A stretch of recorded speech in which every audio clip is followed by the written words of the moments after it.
Baik, Assalamualaikum warahmatullahi wabarakatuh. Waalaikumsalam warahmatullahi wabarakatuh.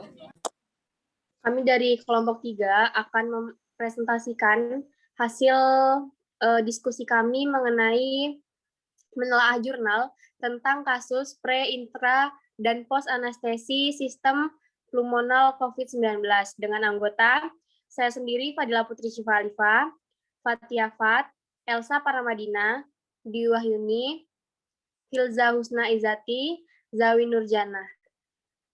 Baik, materi kali ini akan disampaikan oleh rekan saya, Elsa Paramadina dan Dwi Wahyuni.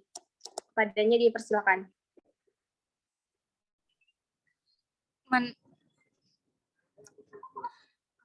Dimulai dari latar belakang. COVID-19 merupakan masalah kesehatan dunia dan juga Indonesia. COVID-19 yang disebabkan oleh Severe Acute Respiratory Syndrome Coronavirus 2 atau SARS-CoV-2 mengalami peningkatan jumlah kasus yang berlangsung cukup cepat. Penentuan tindakan anestesi di masa pandemi COVID-19 merupakan anestesi regional merupakan pilihan utama untuk menghindari terjadinya aerosol. Anestesi regional yang dilakukan pada pasien dengan kecurigaan pneumonia COVID-19 memiliki keuntungan baik untuk pasien, yaitu mencegah eksaserbasi pada saluran pernafasan saat intubasi atau ventilasi mekanik, dan juga bagi tenaga kesehatan dapat mengurangi risiko paparan aerosol dan transmisi infeksi COVID-19 saat intubasi dan ekstubasi jika dilakukan anestesi umum. Next.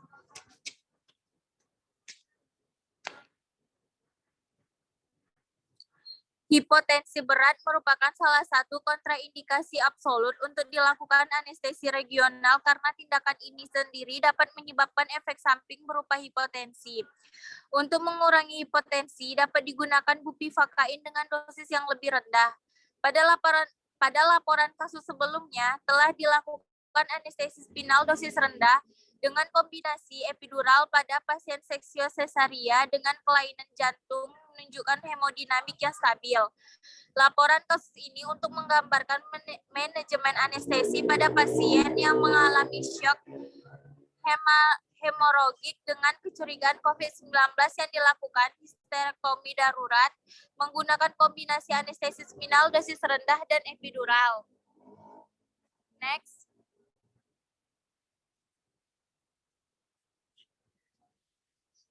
Di sini ada kasus perempuan 38 tahun merupakan pasien rujukan dengan keluhan pendarahan jalan lahir. Dari pemeriksaan laboratorium, rumah sakit sebelumnya didapatkan leukopenia atau leukosit 3.400, limfosit absolut 1.000, trombositopenia ada 71.000, anemia HB-nya 6, antibodi SARS-CoV-2 non-reaktif dan disimpulkan belum dapat menyingkirkan infeksi COVID-19. Dari pemeriksaan X-ray toraks didapatkan kesan pneumonia tipikal oleh karena virus. Kesimpulan dokter penanggung jawab penerima pasien tersebut memutuskan agar pasien diterima di IGD reguler. Pasien datang ke IGD reguler dalam kondisi shock hemoragik.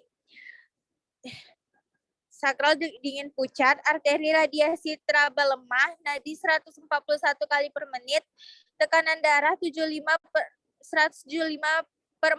mHg dan mulai terjadi penurunan kesadaran dengan Glasgow Coma Score.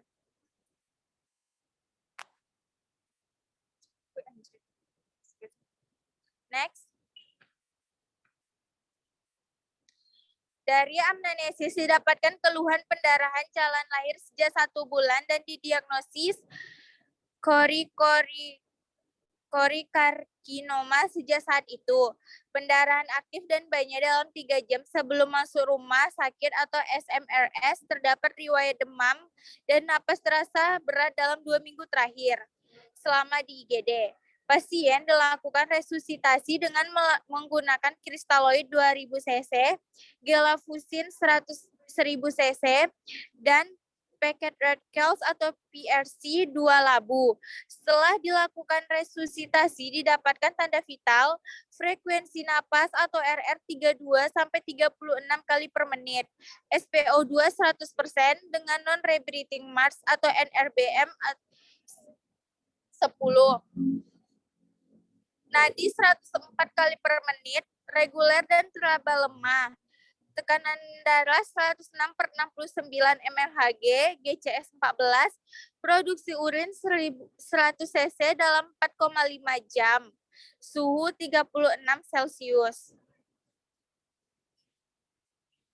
Dari pemeriksaan laboratorium di RSSA didapatkan Hb 2,5, trombosit 79.000, vol hemostasis dalam batas normal, albumin 1,01, CRP 9,27, prokalkitonin 8,0, neutrofilia atau neutrofil 83,7%, neutrofil absolut 5.880, limfosit absolut 960, NLR 6,13, GDS 211, total antibodi SARS-CoV-2 non-reaktif karena hemodinamik masih tidak stabil dan didapatkan kondisi masih anemis.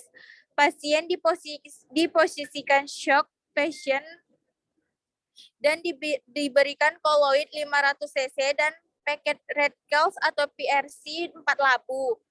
Setelah dilakukan resusitasi atau MAP 60 mmHg sehingga diberikan norepinefrin mulai dari dosis 0,05 kg BB per menit. Dari hasil konsultasi dokter ahli pulmonologi didapat kecurigaan pneumonia berat COVID-19 sehingga diusulkan untuk dirawat di ruang in-COVID.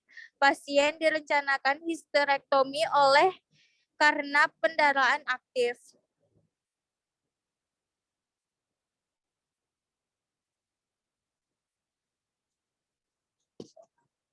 Dari IGD reguler, pasien dipindahkan ke IGD in-COVID dan dipersiapkan ke kamar operasi in-COVID untuk dilakukan histerektomi. IGD dan OK in-COVID berada di gedung yang berbeda dengan IGD reguler.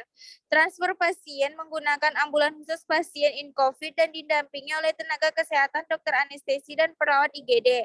Dengan menggunakan alat pelindung diri APD lengkap saat di OK, tanda vital awal yaitu RR 26 kali per menit, SpO2 100% dengan NRBM 10 APM, nadi 139 kali per menit, tekanan darah 87/65 atau 73 mmHg dengan EKG menunjukkan sinus takikardi.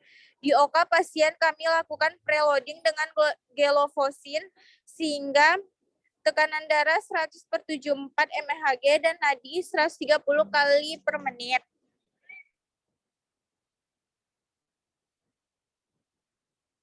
Selanjutnya akan dilanjutkan oleh rekan saya Dwi Wahyuni.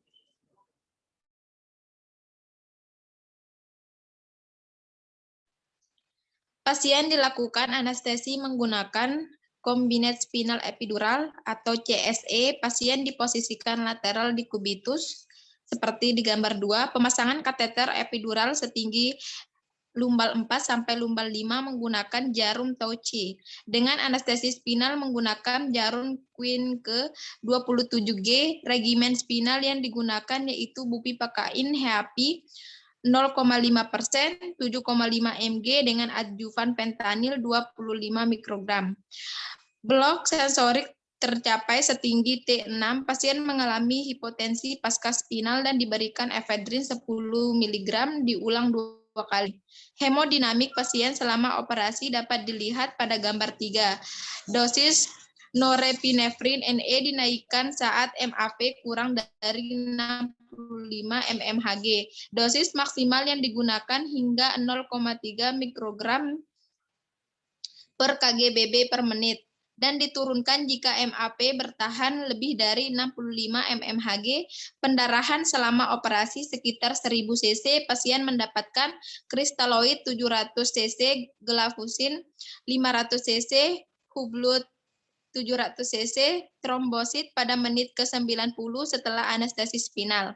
Epidural dimasukkan bertahap dengan regimen ropipakain plain 0,75% dengan adjuvan fentanyl 50 mikrogram, total volume atau TV 10 ml, durasi operasi 2,5 jam.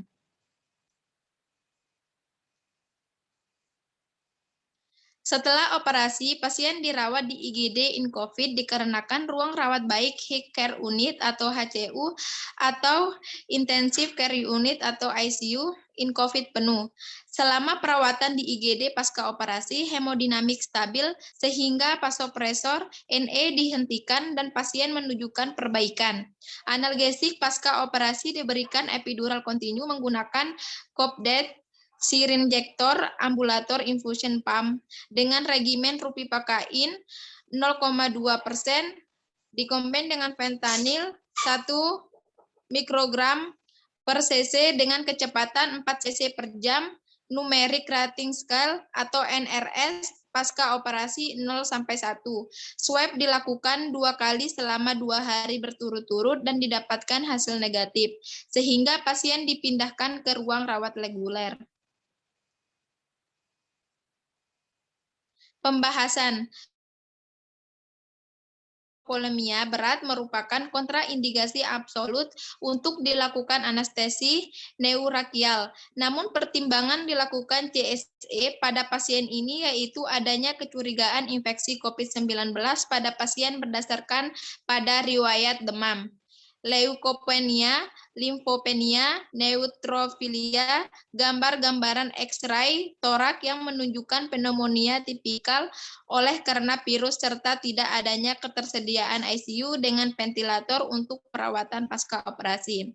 Anestesi regional disebut lebih aman dilakukan dibandingkan anestesi umum karena tidak diperlukan manipulasi jalan napas dan intubasi endotrakeal di mana dapat meningkatkan risiko transmisi SARS COVID-2 sehingga anestesi spinal dan atau epidural merupakan pilihan utama untuk operasi obstetri ginekologi dengan COVID-19. Pemberian anestesi spinal dengan bupipakain dosis rendah dapat menurunkan keparahan hipotensi pasca spinal. Bupipakain dosis rendah membatasi blokade segmen spinal serta memperluas blok simpatis sehingga hemodinamik pasien lebih stabil.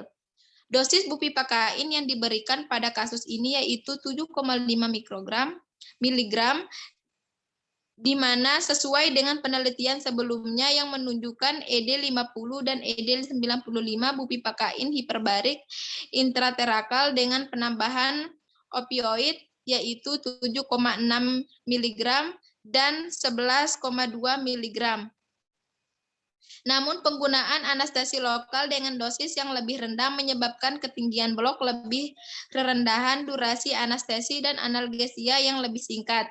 Penambahan adjuvan fentanyl intraterakal dapat dalam anestesi lokal, dosis rendah dengan dosis hingga 25 mikrogram, dapat meningkatkan efikasi anestesi spinal dan memiliki onset cepat dengan durasi yang cukup. Pada kasus ini, pasien mulai mengeluhkan nyeri pada menit ke-90, di mana sesuai dengan penelitian sebelumnya. Durasi blok sensorik pada bupipakain dosis rendah dengan adjuvan fentanyl berkisar antara 60 hingga 100 menit. Pemasangan kateter epidural pada pasien ini dilakukan jika terjadi pemanjangan waktu operasi, sekaligus tata laksana nyeri intraoperatif hingga pasca operatif. Regimen epidural dimasukkan mulai menit ke-60 hingga 90 secara titrasi, yaitu ropipakain plain 0,75% dikombin dengan fentanyl 50 mikrogram TV 100 ml.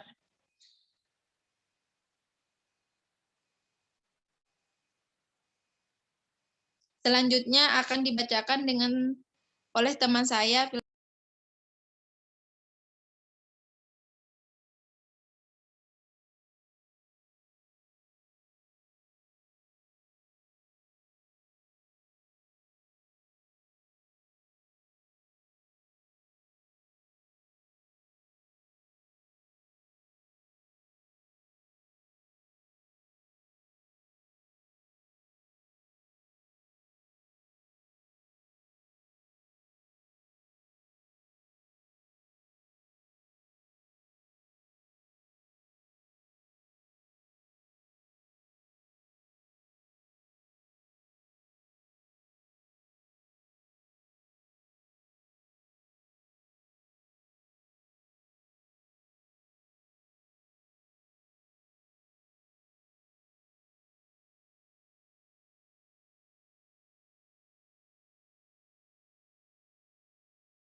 Mohon maaf. Mohon maaf Mbak Filza, itu mikrofonnya belum di-unmute sepertinya.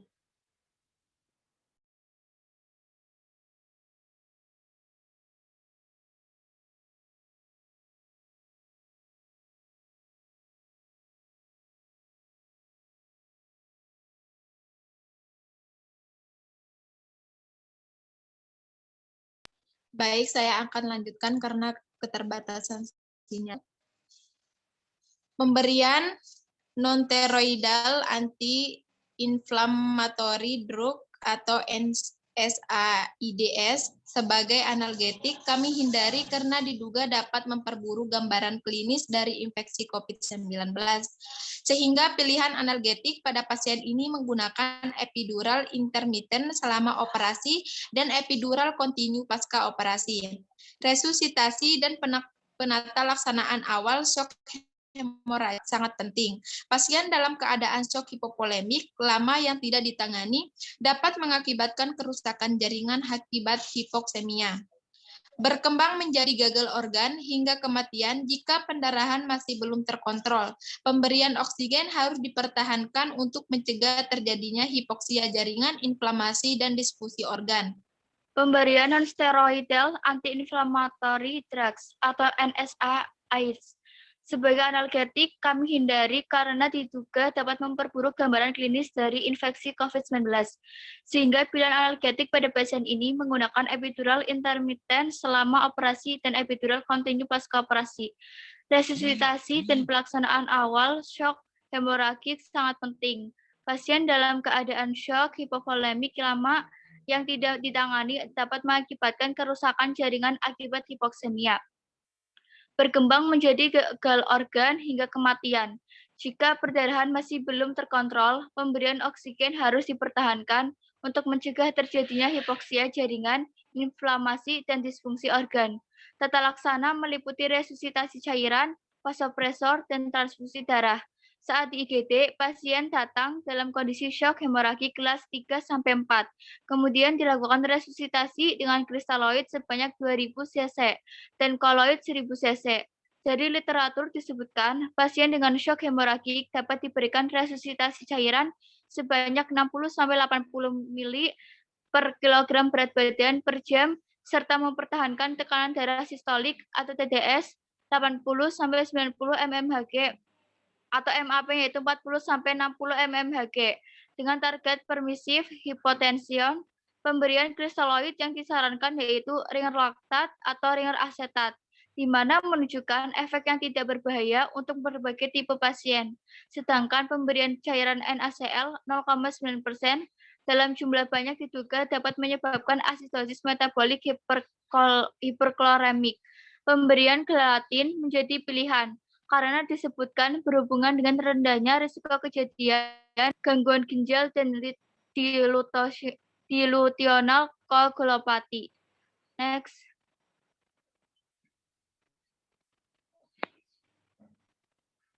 Total pemberian transfungsi pada pasien ini yaitu PRC 4 labu, WB 700 cc, TC 600 cc, FFP 600 cc. Berdasarkan literatur, sebaiknya transfusi diberikan secara seimbang antara plasma, platelet, dan PRC dengan perbandingan 1:1:1 atau 1:1:2, sehingga memberikan outcome yang lebih baik.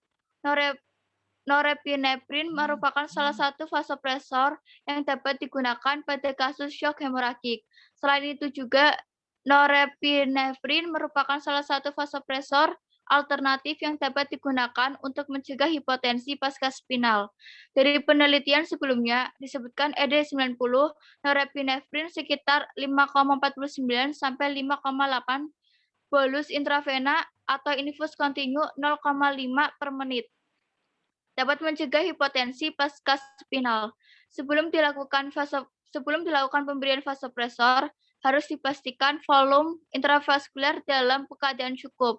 Pada masa pandemi COVID-19, pencegahan tenaga medis agar tidak terpapar infeksi virus SARS-CoV kemudian sangatlah penting. Di rumah sakit kami, penapisan pasien telah dilakukan sejak sebelum masuk rumah sakit atau pre-hospital oleh berbagai ahli, baik itu dokter penanggung jawab pelayanan, ahli patologi klinik, ahli radiologi. Jika didapatkan pemeriksaan klinis maupun penunjang yang mendukung ke arah infeksi COVID-19 saat masuk rumah sakit atau intrahospital. Kemudian penapisan dapat dilakukan kembali dan pasien dapat dipindahkan ke gedung in-COVID jika diperlukan. Lokasi ruang rawat, kamar operasi in-COVID rawat dan kamar operasi reguler. Semua tenaga kesehatan yang kontrak dan melakukan perawatan atau tindakan pada pasien yang dicurigai atau terkonfirmasi infeksi COVID-19 menggunakan APD yang lengkap. Next.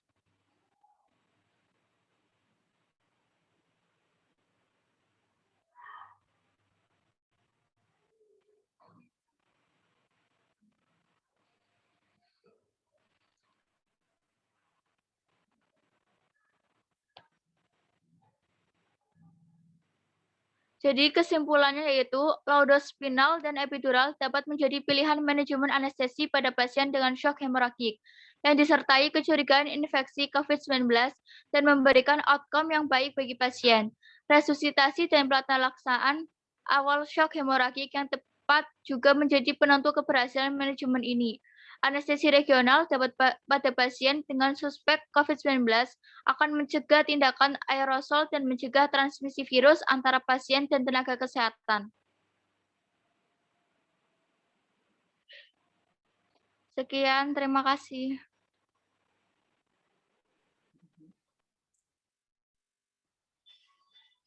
Terima kasih kepada Elsa Paramadina, Dwi Wahyuni, dan juga Filza Husna Izati yang telah menyampaikan materi ini dengan sangat baik. Mungkin cukup materi yang dapat kami sampaikan. Kurang lebihnya kami minta maaf dan saya akhiri. Wassalamualaikum warahmatullahi wabarakatuh.